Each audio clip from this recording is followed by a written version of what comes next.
Welcome to the Rebel to Succeed podcast. It's your boy Anthony Williams, the founder of rebeltosucceed.com. The purpose of this podcast is to share tips, advice, and strategies to help you improve in all areas of your life. My mission is to make a positive difference in your life to help you live your best life. Now let's get it.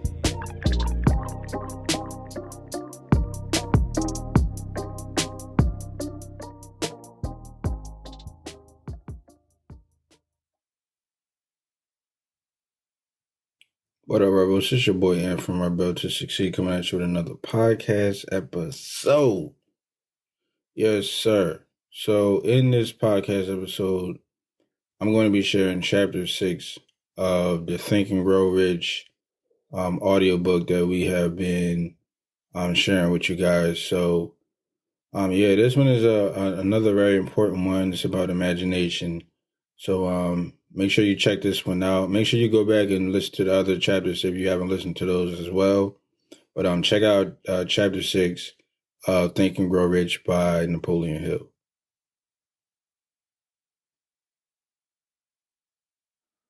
Think and Grow Rich, Chapter 6, Imagination, the Workshop of the Mind. This is the 5th step toward riches. The imagination is literally the workshop wherein are fashioned all plans created by man. The impulse, the desire, is given shape, form, and action through the aid of the imaginative faculty of the mind. It has been said that man can create anything which he can imagine. Of all the ages of civilization, this is the most favorable for the development of imagination, because it is an age of rapid change. On every hand, one may contact stimuli which develop the imagination. Through the aid of his imaginative faculty, man has discovered and harnessed more of nature's forces during the past 50 years than during the entire history of the human race previous to that time. He has conquered the air so completely that the birds are a poor match for him in flying. He has harnessed the ether and made it serve as a means of instantaneous communication with any part of the world. He has analyzed and weighed the sun at a distance of millions of miles and has determined through the aid of imagination the elements of which it consists. He has discovered that his own brain is both a broadcasting and a receiving station for the vibration of thought, and he is beginning now to learn how to make practical use of this discovery. He has increased the speed of locomotion until he may now travel at a speed of more than 300 miles an hour. The time will soon come when a man may breakfast in New York and lunch in San Francisco. Man's only limitation within reason lies in his development and use of his imagination. He has not yet reached the apex of development in the use of his imaginative faculty. He has merely discovered that he has an imagination and has commenced to use it in a very elementary way. 2 forms of imagination. The imaginative faculty functions in 2 forms. One is known as synthetic imagination, and the other as creative imagination. Synthetic imagination, through this faculty, one may arrange old concepts, ideas, or plans into new combinations. This faculty creates nothing. It merely works with the material of experience, education, and observation with which it is fed. It is the faculty used by the inventor, with the exception of those who draw upon the creative imagination. When he cannot solve his problem through the synthetic imagination, creative imagination. Through the faculty of creative imagination, the finite mind of man has direct communication with infinite intelligence. It is the faculty through which hunches and inspirations are received. It is by this faculty that all basic or new ideas are handed over to him. It is through this faculty that thought vibrations from the minds of others are received. It is through this faculty that one individual may tune in or communicate with the subconscious minds of other men. The creative imagination works automatically, in a manner described in subsequent pages. This faculty functions only when the conscious mind is vibrating at an exceedingly rapid rate, as for an example, when the conscious mind is stimulated through the motion of strong desire. The creative faculty becomes more alert, more receptive to vibrations from the sources mentioned, in proportion to its development through use. This statement is significant. Ponder over it before passing on. Keep in mind, as you follow these principles, that the entire story of how one may convert desire into money cannot be told in one statement. The story will be complete only when one has mastered, assimilated, and begun to make use of all the principles. The great leaders of business, industry, finance, and the great artists, musicians, poets, and writers became great because they developed the faculty of creative imagination.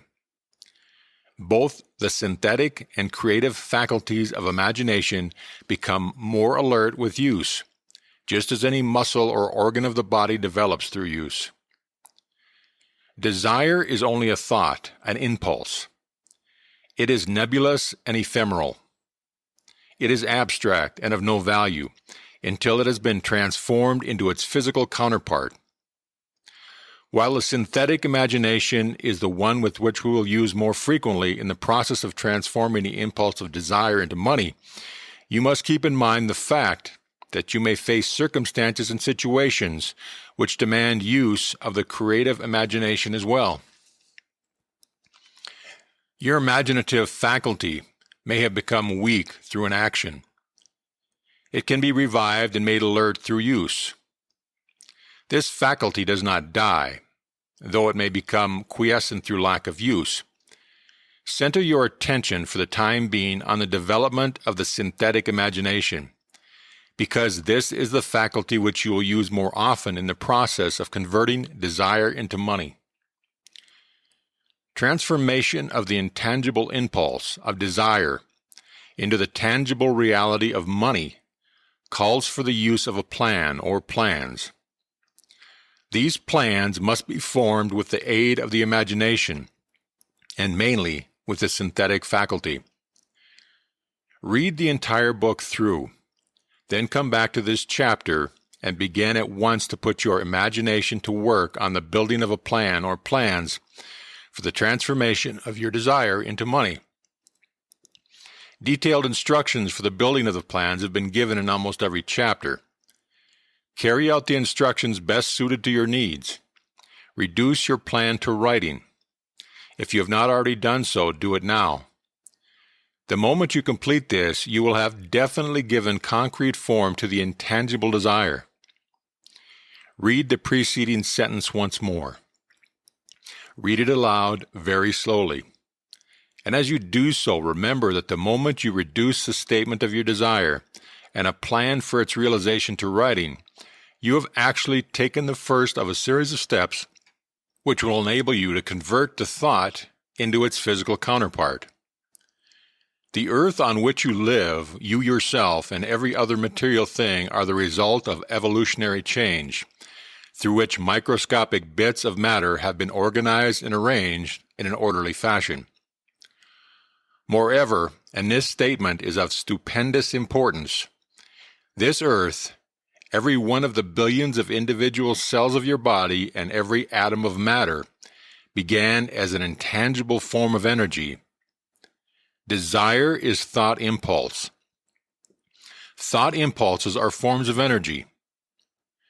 When you begin with the thought impulse, desire, to accumulate money, you are drafting into your service the same stuff that nature used in creating this earth, and every material form in the universe, including the body and brain in which the thought impulses function. As far as science has been able to determine, the entire universe consists of but two elements, matter and energy. Through the combination of energy and matter has been created everything perceptible to man, from the largest star which floats in the heavens down to and including man himself. You are now engaged in the task of trying to profit by nature's method. You are sincerely and earnestly, we hope, trying to adapt yourself to nature's laws by endeavoring to convert desire into its physical or monetary equivalent. You can do it. It has been done before. You can build a fortune through the aid of laws which are immutable. But first you must become familiar with these laws and learn to use them. Through repetition and by approaching the description of these principles from every conceivable angle, the author hopes to reveal to you the secret through which every great fortune has been accumulated. Strange and paradoxical as it seems, the secret is not a secret. Nature herself advertises it in the earth on which we live, the stars, the planets suspended within our views, in the elements above and around us, and every blade of grass, and every form of life within our vision. Nature advertises the secrets in the terms of biology, in the conversion of a tiny cell, so small that it may be lost on the point of a pin, into the human being now reading this line. The conversion of desire into its physical equivalent is certainly no more miraculous. Do not become discouraged if you do not fully comprehend all that has been stated. Unless you have long been a student of the mind, it is not to be expected that you will assimilate all that is in this chapter upon the first reading. But you will, in time, make good progress.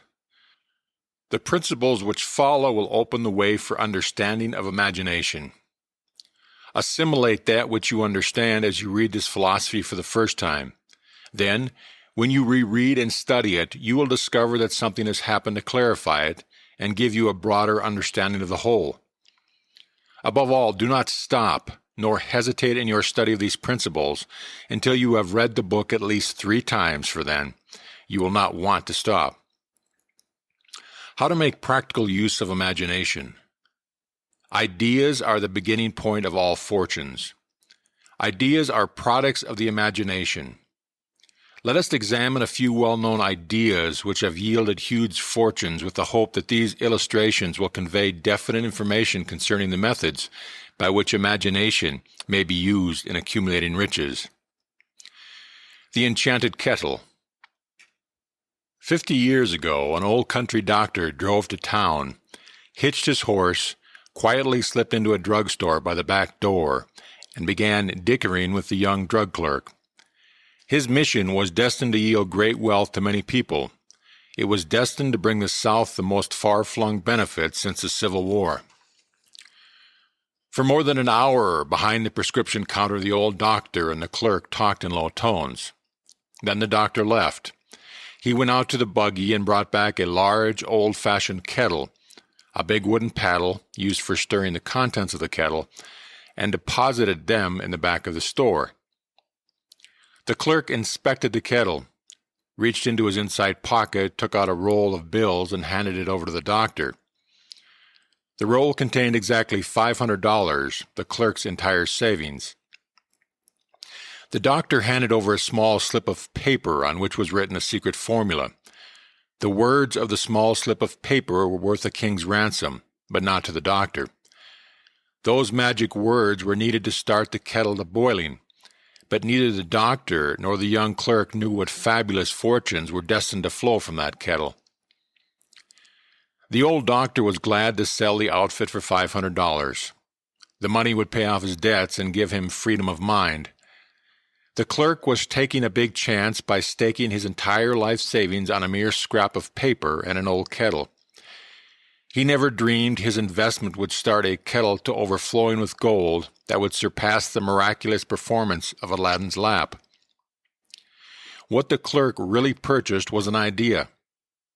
The old kettle and the wooden paddle and the secret message on the slip of paper were incidental. The strange performance of the kettle began to take place after the new owner mixed with the secret instructions an ingredient of which the doctor knew nothing. Read this story carefully. Give your imagination a test. See if you can discover what it was the young man added to the secret message which caused the kettle to overflow with gold. Remember as you read that this is not a story from Arabian Nights. Here you have a story of facts, stranger than fiction. facts which begin in the form of an idea. Let us take a look at the vast fortune of gold this idea has produced. It has paid and still pays huge fortunes to men and women all over the world who distribute the contents of the kettle to millions of people. The old kettle is now one of the world's largest consumers of sugar, thus providing jobs of a permanent nature to thousands of men and women engaged in growing sugar cane and in refining and marketing sugar. The old kettle consumes annually millions of glass bottles, providing jobs to huge numbers of glass workers. The old kettle gives employment to an army of clerks, stenographers, copywriters, and advertising experts throughout the nation. It has brought fame and fortune to scores of artists who have created magnificent pictures describing the product. The old kettle has converted a small southern city into a business capital of the South, where it now benefits directly or indirectly every business and practically every resident of the city. The influence of this idea now benefits every civilized country in the world, pouring out a continuous stream of gold to all who touch it. Gold from the kettle built and maintains one of the most prominent colleges of the South, where thousands of young people receive the training essential for success. The old kettle has done other marvelous things. All through the World Depression, when factories, banks, and business hours were folding up and quitting by the thousands, the owner of this enchanted kettle went marching on, giving continuous employment to an army of men and women all over the world, and paying out extra portions of gold to those who long ago had faith in the idea. If the product of that old brass kettle could talk, it would tell thrilling tales of romance in every language. Romances of love, romances of business, romances of professional men and women who were daily being stimulated by it. The author is sure at least one such romance, for he was part of it. And it all began not far from the very spot on which a drug clerk purchased the old kettle. It was here that the author met his wife, and it was she who first told him of the enchanted kettle. It was the product of the kettle that they were drinking when he asked her to accept him for better or worse. Now that you know the content of the enchanted kettle is a world-famous drink, it is fitting that the author confess that the home city of the drink supplied him with a wife. Also that the drink itself provides him with stimulation of thought without intoxication, and thereby it serves to give the refreshment of mind which an author must have to do his best work. Whoever you are, wherever you live, whatever occupation you may be engaged in, just remember in the future, every time you see the words Coca-Cola, that its vast empire of wealth and influence grew out of a single idea, and that the mysterious ingredients that the drug clerk, Asa Candler, mixed with the secret formula was imagination. Stop and think of that for a moment.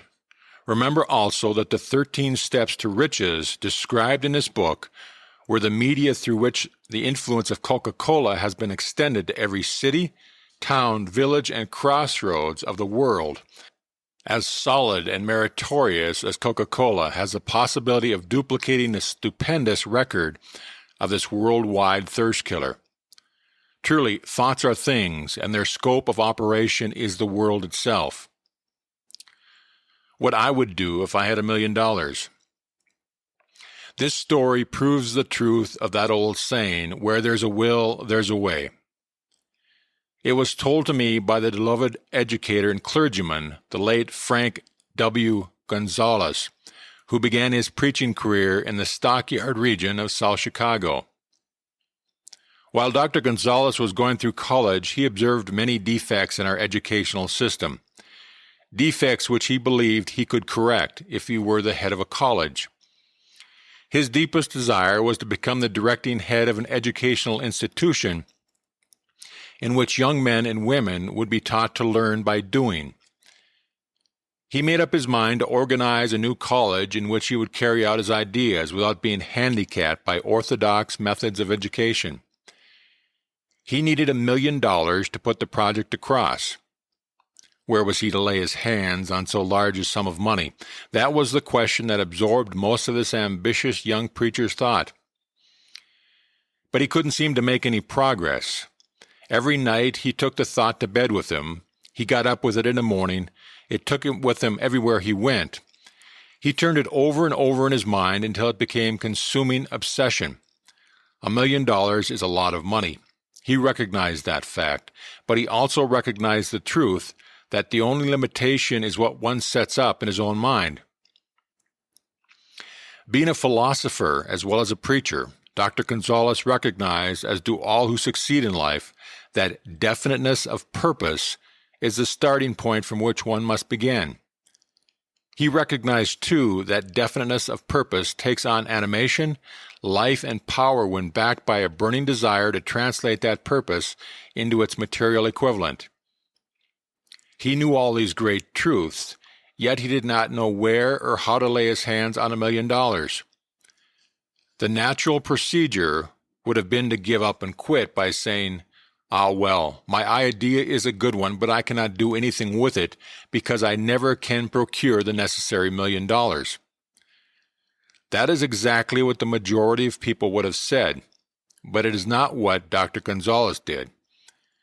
What he said and what he did are so important that I now introduce him and let him speak for himself. One Saturday morning, I sat in my room thinking of ways and means of raising the money to carry out my plans. For nearly 2 years I had been thinking, but I had done nothing but think. The time had come for action. I made up my mind then and there that I would get the necessary $1 million within a week. How? I was not concerned about that. The main thing of importance was the decision to get the money within a specified time. And I want to tell you that the moment I reached a definite decision to get the money within a specified time, a strange feeling of assurance came over me, such as I had never before experienced. Something inside me seemed to say, "Why didn't you reach that decision a long time ago? The money was waiting for you all the time." Things began to happen in a hurry. I called the newspapers and announced I would preach a sermon the following morning entitled, "What I Would Do If I Had $1 Million."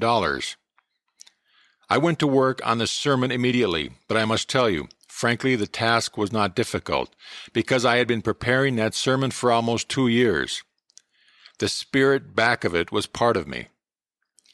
Long before midnight, I had finished writing the sermon. I went to bed and slept with a feeling of confidence, for I could see myself already in possession of the $1 million. Next morning, I arose early, went into the bathroom, read the sermon, then knelt on my knees and asked that my sermon might come to the attention of someone who would supply the needed money. While I was praying, I again had the feeling of assurance that the money would be forthcoming. In my excitement, I walked out without my sermon and did not discover the oversight until I was in my pulpit and about ready to begin delivering it. It was far too late to go back for my notes, and what a blessing that I couldn't go back.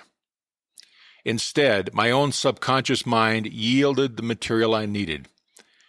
When I arose to begin the sermon, I closed my eyes and spoke with all my heart and soul of my dreams. I not only talked to my audience, but I fancy I talked also to God.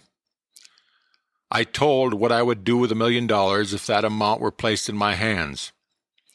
I described the plan I had in mind for organizing a great educational institution where young people would learn to do practical things and at the same time develop their minds. When I finished and sat down, a man slowly arose from his seat, about 3 rows from the rear, and made his way toward the pulpit. I wondered what he was going to do. He came into the pulpit, extended his hand, and said, "Reverend, I liked your sermon. I believe you can do everything you said you would if you had $1 million. To prove that I believe in you and your sermon, if you will come to my office tomorrow morning, I will give you the $1 million.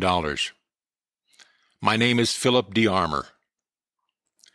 Young Gonzalez went to Mr. Armour's office, and the $1 million was presented to him. With the money, he founded the Armour Institute of Technology. That is more money than the majority of preachers ever see in their entire lifetime. Yet the thought impulse back of the money was created the young preacher's mind in a fraction of a minute. The necessary $1 million came as a result of an idea, but the back of the idea was a desire which young Gonzalez had been nursing in his mind for almost 2 years. Observe this important fact. He got the money within 36 hours after he reached a definite decision in his own mind to get it, and decided upon a definite plan for getting it. There was nothing new or unique about young Gonzalez's vague thinking about $1 million and weakly hoping for it. Others before him and many since his time have had similar thoughts. But there was something very unique and different about the decision he reached on that memorable Saturday, when he put vagueness into the background and definitely said, "I will get that money within a week." God seems to throw himself on the side of that man who knows exactly what he wants, if he is determined to get just that. Moreover, the principle through which Dr. Gonzalez got his $1 million is still alive. It is available to you now. This universal law is as workable today as it was when the young preacher made use of it so successfully. This book describes step by step the 13 elements of this great law and suggests how they may be put to use. Observe that Asa Chandler and Dr. Frank Gonzalez had one characteristic in common. Both knew the outstanding truth that ideas can be transmuted into cash through the power of definite purpose plus definite plans. If you are one of those who believe that hard work and honesty alone will bring you riches, perish the thought. It is not true. Riches, when they come in huge quantities, are never the result of hard work. Riches come, if they come at all, in response to definite demands based upon the application of definite principles and not by chance or luck. Generally speaking, an idea is an impulse of thought that impels action by an appeal to the imagination. All master salesmen know that ideas can be sold where merchandise cannot. Ordinary salesmen do not know this, and this is why they are ordinary. A publisher of books which sell for a nickel made a discovery that should be worth much to publishers generally. He learned that many people buy titles and not contents of book. By merely changing the name of one book that was not moving, his sales on that book jumped upward more than 1 million copies. The inside of the book was not changed in any way. He merely ripped off the cover bearing the title that did not sell and put on a new cover with a title that had more box office value. That, as simple as it may seem, was an idea. It was imagination. There is no standard price on ideas. The creator of ideas makes his own price, and if he is smart, gets it. The moving picture industry created a whole flock of millionaires. Most of them were men who couldn't create ideas, but they had the imagination to recognize ideas when they saw them. The next flock of millionaires will grow out of the radio business, which is new and not overburdened with men of keen ideas. The money will be made by those who discover or create new and more meritorious radio programs and have the imagination to recognize merit and to give the radio listeners a chance to profit by it. The sponsor, that unfortunate victim who now pays the cost of all radio entertainment, soon will become idea conscious and demand something for his money. The man who beats the sponsor to the draw and supplies programs that render useful service is the man who will become rich in this new industry. Crooners and light chatter artists who now pollute the air with wisecracks and silly giggles will go the way of all light timbers, and their places will be taken by real artists who interpret carefully planned programs which have been designed to service the minds of men as well as provide entertainment. Here is a wide-open field of opportunity screaming its protest at the way it is being butchered because of lack of imagination and begging for rescue at any price. Above all, the thing that radio needs is new ideas. If this new field of opportunity intrigues you, perhaps you might profit by the suggestion that the successful radio program of the future will give more attention to creating buyer audiences and less attention to listener audiences. Stated more plainly, the builder of radio programs who succeeds in the future must find practical ways to convert listeners into buyers. Moreover, the successful producer of radio programs in the future must key his features so that he can definitely show its effect upon the audience. Sponsors are becoming a bit weary of buying glib selling talks based upon statements grabbed out of thin air. They want, and in the future will demand, indisputable proof that the Who's It program not only gives millions of people the silliest giggle ever, but that silly giggler can sell merchandise. Another thing that might as well be understood by those who contemplate earning this new field of opportunity: radio advertising is going to be handled by an entirely new group of advertising experts, separate and distinct from the old-time newspaper and magazine advertising men. The old-timers in the advertising game cannot read the modern radio scripts because they have been schooled to see ideas. The new radio technique demands men who can interpret ideas from a written manuscript in terms of sound. It costs the author a year of hard labor and many of thousands of dollars to learn this. Radio right now is about where the moving pictures were when Mary Pickford and her curls first appeared on the screen.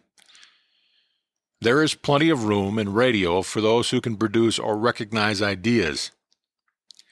If the foregoing comment on the opportunities of radio has not started your idea factory to work, you had better forget it. Your opportunity is some other field. If the comment intrigued you in the slightest degree, then go further into it, and you may find the one idea you need to round out your career. Never let it discourage you if you have no experience in radio. Andrew Carnegie knew very little about making steel. I have Carnegie's own words for this, but he made practical use of two of the principles described in his book and made the steel business yield him a fortune. The story of practically every great fortune starts with a day when a creator of ideas and a seller of ideas got together and worked in harmony. Carnegie surrounded himself with men who could do all that he could not do.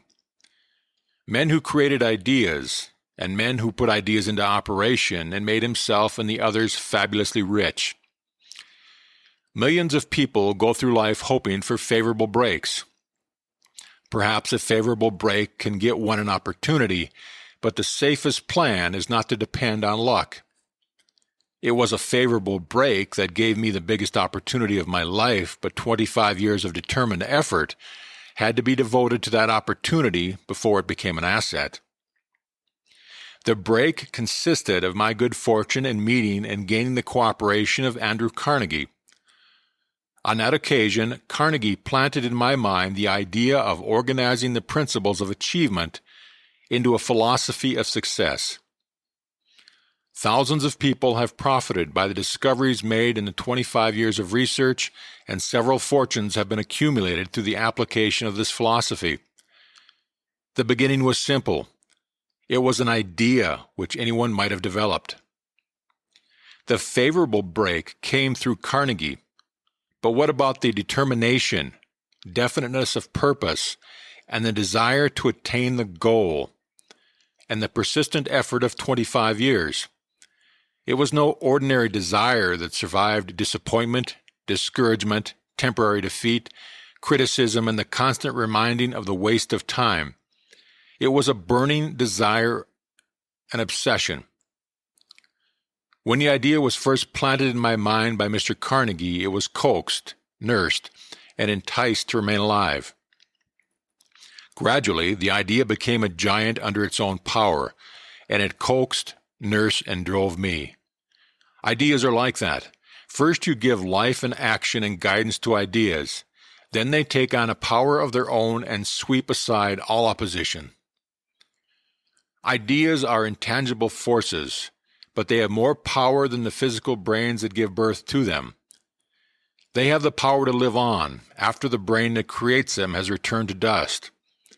For example, take the power of Christianity that began with a simple idea born into the brain of Christ. Its chief tenet was, do unto others as you would have others do unto you. Christ has gone back to the source from whence he came, but his idea goes marching on.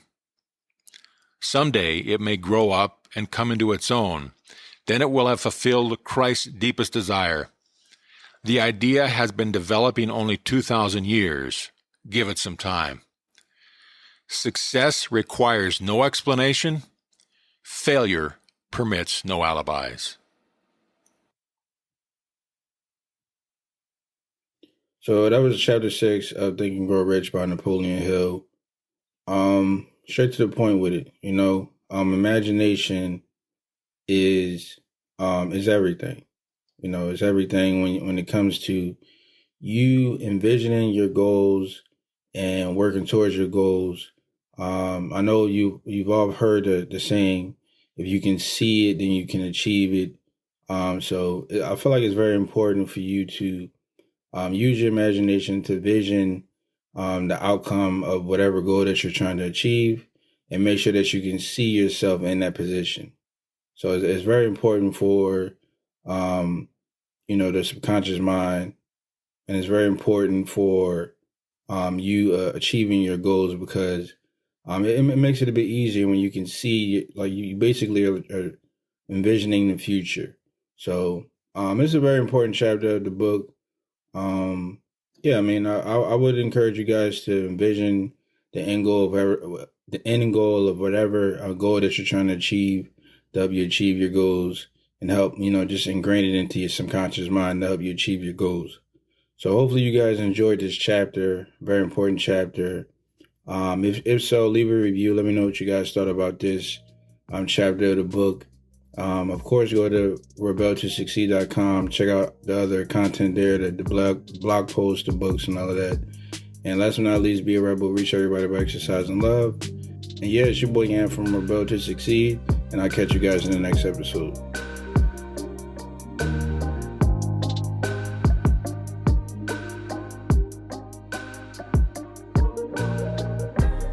I want to thank you for joining me today and listening to this podcast. If you found this episode helpful or valuable in any way, then I encourage you to leave an honest review and subscribe to the Rebel to Succeed podcast for future episodes. To receive more content and value, make sure to visit the Rebel to Succeed website at www.rebeltosucceed.com. And finally, always remember that to succeed in life, you have to reach everyone by exercising love. So make sure to show somebody some love today. Thanks again, and I'll talk to you next time.